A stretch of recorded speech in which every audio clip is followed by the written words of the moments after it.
Let's see if he can overcome. Artosis has that warrior and priest at his disposal. The warrior deck is very fun. We'll describe it if he actually pulls it out. We don't want to give away too much of his tech right now.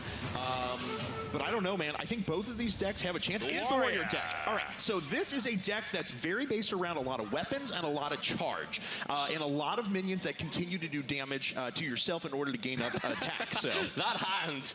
All right, okay. A Gorehowl and an Arcanite Reaper. So as you can see, the Artosis deck is very focused on weapons. Yes. We've already got a chance to see that, and that is very true. Warsong Commander, again, one of the best cards of the game, in my opinion. But ultimately, those two weapons are probably going bye-bye, I would imagine. And he's thinking about a full mulligan. I wouldn't blame him. And then, of course, Trump is going to have to mulligan a couple of things. Ysera, Argent Commander. Shadow Madness is decent to have in the mid-game. I'm okay with him holding on to that. But ultimately, if he gets to turn 3 and the only minion he's got is a Shattered Sun Cleric, then that's an unfortunate play.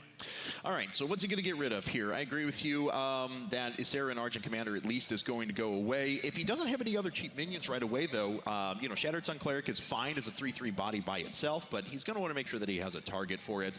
And it looks like our opponents have locked in. So there we go. Shattered Sun Cleric is the only card out of the 7 kept. We have an Arathi Weaponsmith and a Amani Berserker and an upgrade available for Artosis. These are pretty good hands for both, honestly. Amani Berserker is always nice, and a Cruel Taskmaster comes out. That's fantastic for him already. So this deck, it's weapon heavy, and it's more of one of the standard warrior decks whereby you rely on two things, enrage and weapons. And you combo things like the Cruel Taskmaster with something like the Armani Berserker to trigger enrages and do immense damage. It's got a huge amount of burst and very strong removal. Speaking of strong, Grommash Hellscream, ladies and gentlemen. We might get to see that played.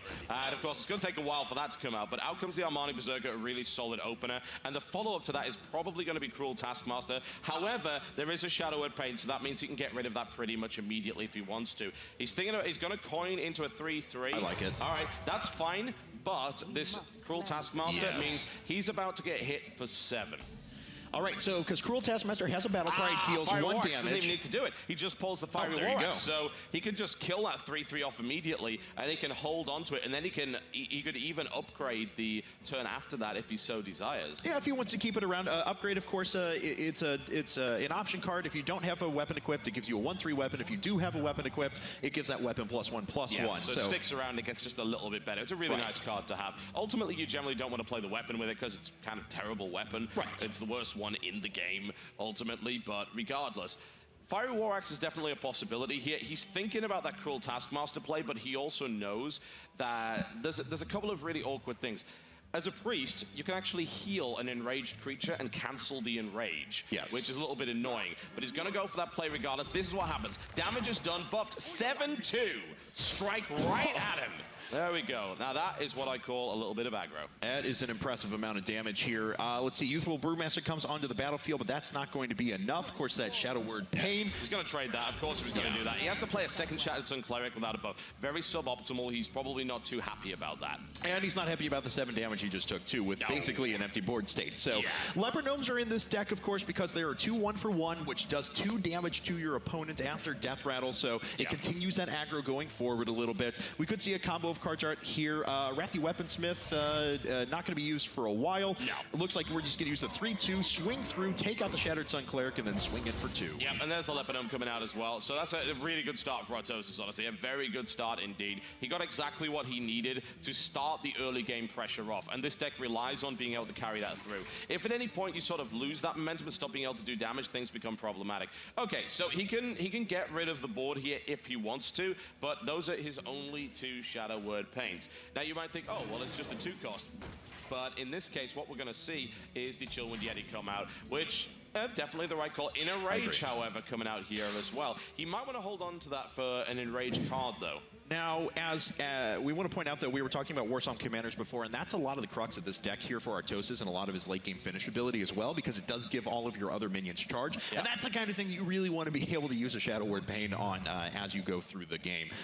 There are options for Artosis. He's either going to have to take 4 damage and get rid of his Leopard Gnome and continue to do a little bit more pressure if he wants to clear it without committing additional cards to the board. But it looks like he's considering his options right now between Inner Rage, between Arani Weaponsmiths even afterwards. Yeah, certainly. So I think, yeah, he's going to just, for the most part, ignore the Yeti right now. He's going into full rushdown mode here. And he just wants to kill his opponent as quickly as possible. Out comes yet another weapon. He may even choose to upgrade that, which would make it a 3-3, which would be a nice idea indeed. He's still got this inner rage, but there's no real reason to use that this turn, so he's most likely just going to end his turn at this point here. And he's thinking about upgrading, but no. And there are no acidic swamp oozes in this deck for our priest Trump, which really means unfortunate. that against a warrior, you really need that stuff, and he doesn't have it. He's already down to under half of his life, and he's not sitting on a lot of healing. The only healing he really has in this deck is his own healing power, which is not that good. It's 2 health at most. So this is a bit awkward. Now, he can, of course, nicely trade the 4-5 to the 3-3 here and then still get another creature out of it. But, of course, he does leave himself vulnerable to be killed by that 2-2 weapon if he does that. So let's see what he decides to remove. There's the Shadow of Pain to get rid of the 3-3. I think that's a much better idea. Then he kills the 2-2, takes 1 less damage, which is nice. But, of course, he doesn't know his opponent is sitting on upgrade. But Injured Blade Master comes out there as well. And that was probably the best turn Trump could have done. Absolutely. That was the right thing to do. But we do have that upgrade card available. So. Okay, and that does mean that the 2-2 weapon that's sitting around won't be able to take out one of those minions. But as you were just suggesting, upgrade, of course, will give it +1/+1, and he can start to trade those out very efficiently. The Frothing Berserker comes out. Every time a minion takes damage, this guy starts to gain power. It's very dangerous. There's the upgrade, 3-3. He is going to rush down. He is going full on for him right now. And honestly, this is the right call. How many taunt cards are in decks with Trump involved? There aren't any. He doesn't like that. That's right. And unfortunately, that leaves him vulnerable to this kind of stuff. All right, well, he can clear the board out, but unfortunately, even in just clearing the board, he's going to take 2 more damage, and there's already 6 damage in reserve here between the 2 attacks from this weapon, so things are getting a little bit bleak for our priest. Now, of course, he can continue to heal himself out. I would expect Shadow of Pain on the Frothing Berserker pretty much immediately. I would never, ever let a Frothing Berserker sit on the board like that. If you can remove it for 2 mana, you certainly should remove it for 2 mana. But he's actually going to go for the trade instead. That, I suppose, works too. I wonder what exactly he wants to hold on to that Shadow of Pain for exactly, rather than doing that kind of damage to his Yeti. He's going to play yet another Yeti and heal himself, leaving himself with significant board control. And it also means he keeps his pain for a little bit later. Now, don't forget, we're starting to get some pretty critical damage numbers here for Trump, too. He's got 12 damage on board now. This is the problem. Right. The Grommash Hellscream in a Rage combination. This Blood Cell Raid is already pretty nasty as it is. Basically, next turn, Grommash Hellscream comes out with charge and Inner Rage, enrages, and just kills Trump outright. So that could become a real problem. Doing the math in my head, even if Trump heals, I think he's still in trouble. I think he may just be flat out dead at this point. Right, so for those of you who are wondering, Grommash Hellscream is actually an 8 mana. It's a 4/9 with charge that gets +6 attack whenever it takes damage. So if you do Inner Rage, now it's all of a sudden doing much more damage. What, 12 damage, I think? So, he can come across and swing through. Trump is dead. I mean, there's really no question about it at this point. Because of that, there are no taunts in this deck, or in any of his decks, really. No. The Grommash Hellscream and Inner Rage combo will trigger the Enrage. It already has charge, and he will just flat out die.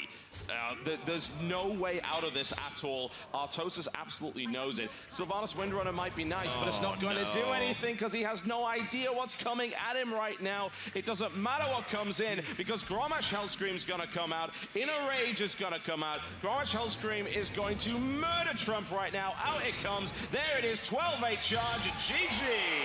And Artosis is your first finalist here at the Innkeeper's Invitational. He has a nice little look on his face right there. Congratulations to Artosis.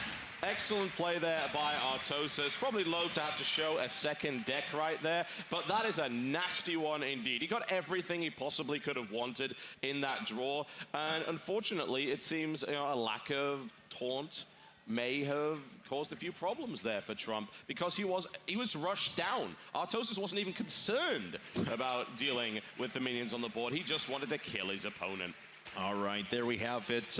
Congratulations to our winner there, Artosis. He will be advancing. Of course, he is waiting on the next semifinal that we have to play out, which is going to be Reckful versus Kripparrian. The winner of that will move on to face Artosis in the finals.